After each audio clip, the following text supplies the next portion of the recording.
Anime, more than many other mediums of film, has been shown to be capable of depicting the human condition in very specific and not often seen ways. It can take a microscope up to the most esoteric manifestations of human frailty. It can place a macro lens on the feuding of galactic alliances. The level of care and world building that any anime must put into place in order to tell stories such as these with expert nuance and finesse is masterful at the very least. One Piece is one such anime. One Piece is about Luffy, a boy who seeks to become the king of the pirates, captaining a crew known as the Straw Hats.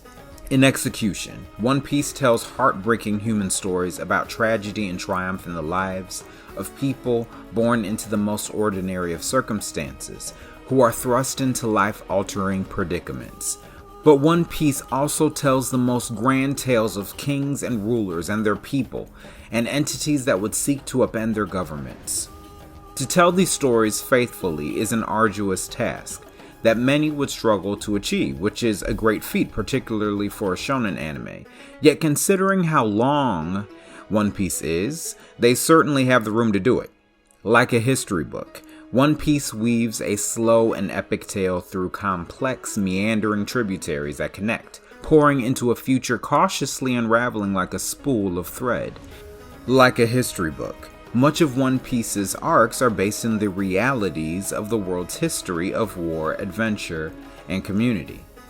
And, as in any history book, we can turn the pages of One Piece and hear warnings about society and about human nature. The reason why the often grim realities and spirited portrayals of the One Piece characters are so impactful is because a lot of time is spent in the series building the One Piece world. Usopp's general loneliness and frivolity at the beginning of the series is directly related to the fact that his father left him to join a world-renowned pirate crew at a young age.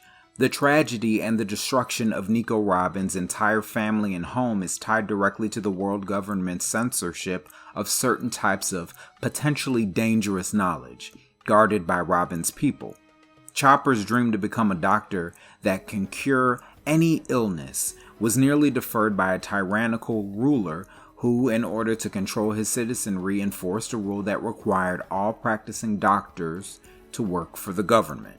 Similarly, of the modern world's many societal ills, there are many lines that can be drawn between them and real-world history, alluded to in the events that take place in the One Piece universe. Government experimentation on vulnerable communities, federal executions, political imprisonment, government conspiracy, imprisonment of queer bodies, racism, and insurrection.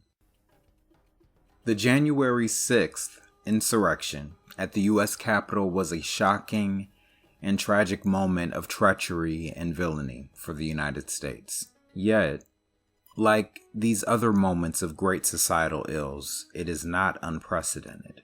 A casual turn of any history book will reveal that political imprisonment, government experimentation, and insurrection are already of old times.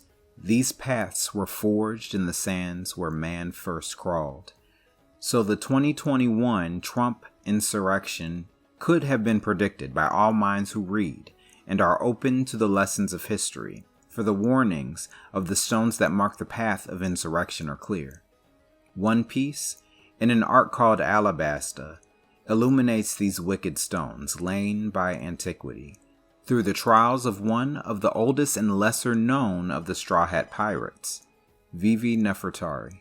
Vivi is the princess of the Alabasta kingdom. Her kingdom was thrown into chaos when a warlord named Crocodile settled in her nation with the intentions of wresting power from the monarchy in hopes of gaining access to an ancient archaeological object that details the whereabouts of a hidden vessel capable of mass destruction. The tool that Crocodile employs in order to seize control of Alabasta is not battle, even though he is arguably more than powerful enough to seize control by force. He employs civil unrest, which by the end of the saga results in a civil war and a violent insurrection. The pathway to the insurrection mounted by Crocodile has striking similarity to the Trump 2021 insurrection. An analysis of only their similar components spells out a clear sign of caution to those who desire to avoid the ravages of insurrection. In the One Piece universe, all kingdoms and lands function as independent nation-states that are overseen by the world government. This world government's primary role is to maintain peace throughout the world by managing the landscape of pirate crews and other international crime organizations and their influence on world politics and power structures, through the use and trade of dangerous and secret weapons, as well as the devil fruits and their ability to grant the receiver phenomenal unnatural powers. Crocodile belongs to a group of elite independent pirate crews known as the Warlords of the Seas, crews so elite and dangerous that the world government had to sanction their activities based upon the fact that a single one of them is formidable enough to destroy an entire nation on their own, and furthermore to keep the world's nations from panicking and to keep them from attacking individual nations. In exchange, the warlords can be called upon by the world government's army in times of need. Due to Crocodile's power and influence as a warlord, he was able to settle in Alabasta without resistance or inquiry, allowing him to gain access to the various social and economic systems that provided him influence in the Alabasta kingdom. Once Crocodile had laid his roots into the sands of Alabasta, he began the work of disguising his true nature. He appealed to the people of Alabasta through populism. According to Britannica.com, populism is a political program or movement that champions or claims to champion the common person, usually by favorable contrast with a real or perceived elite or establishment. Current researchers on the subject have expanded the traditional understanding of populism to a communication style that illustrates populist ideology. Through his deeds and words, Crocodile became the charismatic authoritarian personality that is so often associated with populism. He refers to the people of Alabasta in disparaging terms, calling them in their lives less than meager existences. Thank you, Crocodile! Calm down, ignorant peasants! I only came to your pathetic little town for that pirate's head! He's so great! And modest! King of the desert! You peasants can call me whatever you want! He undermines their relationship with the governing body, the Royal Military Forces, by consistently being the first to dispatch the presence of foreign pirates before the Royal Army has a chance, thereby lowering the people's deference and trust in the mediating bodies that act on behalf of their monarchy, showing himself to be more savvy than their traditional governing body, making himself a hero. After cementing himself as a populist, he began to spread fear throughout the land of Alabasta. Careful not to unseat himself as the hero of the land, Crocodile worked in the shadows to create as much misfortune as possible. With his devil fruit powers, he suppressed the life-giving rain and whipped up sandstorms that battered towns and lands, drying up the precious oases of this desert country. Ironically, his casino rain dinners in the city of Rainbase stood strong as one of the only prosperous lands in Alabasta. All while this was going on, Crocodile was secretly running a large organization called Baroque Works. This was an organization of bounty hunters who all served Crocodile under the mystique of his alias, Mr. Zero. Apart from their general role of winning bounties and raising funds to support their activities, Mr. Zero employed thousands of agents and foot soldiers as spies, assassins, and in his own private army. Some of their most crucial work was infiltrating the ranks of the Royal Army and the growing rebel militia born out of the dissatisfaction the people were having with the king of Alabasta, Cobra, many of which thinking he wasn't doing enough to support the withering land of Alabasta during the over 3-year-long drought. Comparisons can be made between Crocodile's agency and a pirate crew, much like Luffy's, due to the dedication the seamen have to their leader, besides the difference in scale. Yet, Crocodile as Mr. Zero was ruthless and compassionless in his leadership, despite the loyalty of his underlings.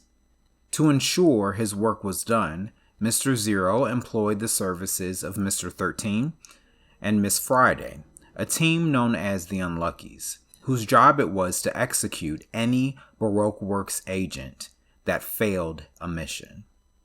The influence that Crocodile had over Alabasta was great, and his power was considerable. However, Crocodile's wicked deeds alone would not have had much sway over the people of Alabasta and their feelings toward their king, without what became the linchpin of his entire plan, a lie that he used to play upon the fears of Alabasta and cast doubt upon their convictions and loyalties.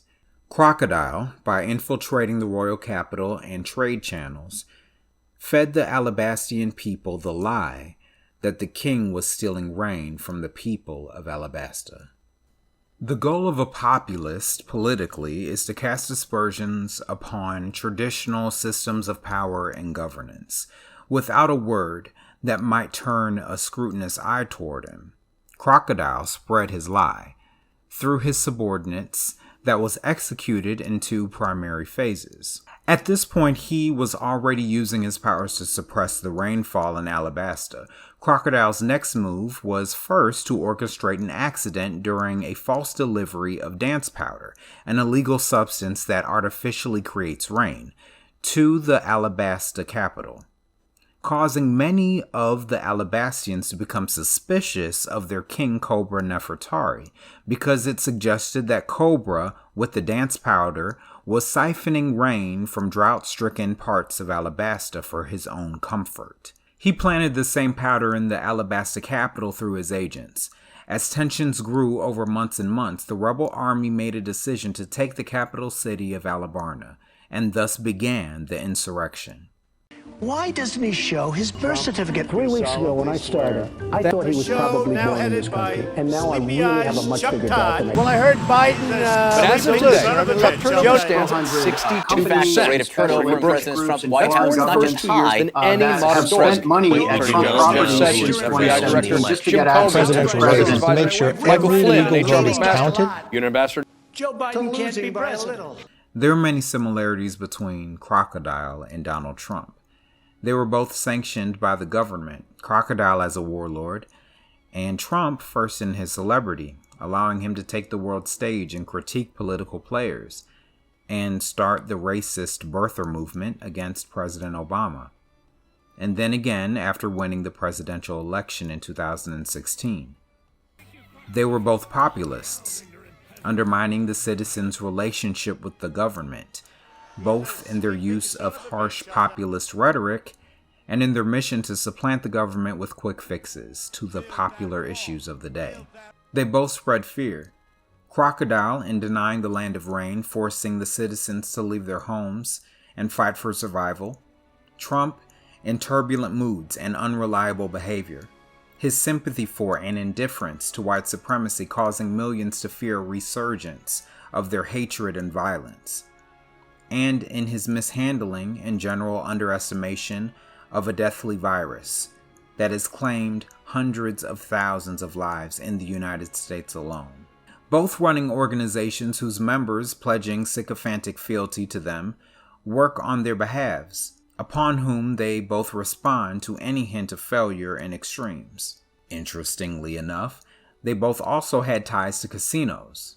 And finally, they both spread a big lie. One that turned into a wildfire of anger and hate, fueled by the dry, withered grass created by their populism and ill will. Even the actions they took during the insurrection were similar, undermining the efforts of those who would try to stop it sooner than later, reveling in the chaos. Still, the Trump insurrection could have been worse. Despite the sad loss of the 5 lives that January, more could have happened. A leader could have been struck down. One of the pipe bombs planted nearby could have gone off. The insurrectionists could have began firing their weapons. One piece paints a picture of how far it could have gone, but also one of what remains when the battle is over. Once the dust settles on the battlefield, One Piece reminds us that as time passes, the nation is still fragile. Bad feelings haven't been completely absolved. The sympathizers and sycophants still remain in some capacity. The principal player is wounded, but not destroyed, and the same unchanged government that put him in power still reigns. Such is life. Good men die. The villain cannot always be vanquished. Someone new will rise and take power, and feelings linger. Vivi, the principal protagonist of this arc, knew this. She was sober-minded about how the world behaves and what the ensuing damage will be. Yet she was naive to what it would take to stop it. But she learned through her friends that one person alone, one life, isn't strong enough to stop the nature of this world. For even Crocodile wasn't strong enough to create the insurrection on his own. Yet, with the clarity of mind of Vivi, man must in unison, with singular intention, steer clear from dark paths, routes that lead to such things as insurrection. For this breeds destruction, and the damage will persist. President Trump's purposes differ greatly from the character of Crocodile.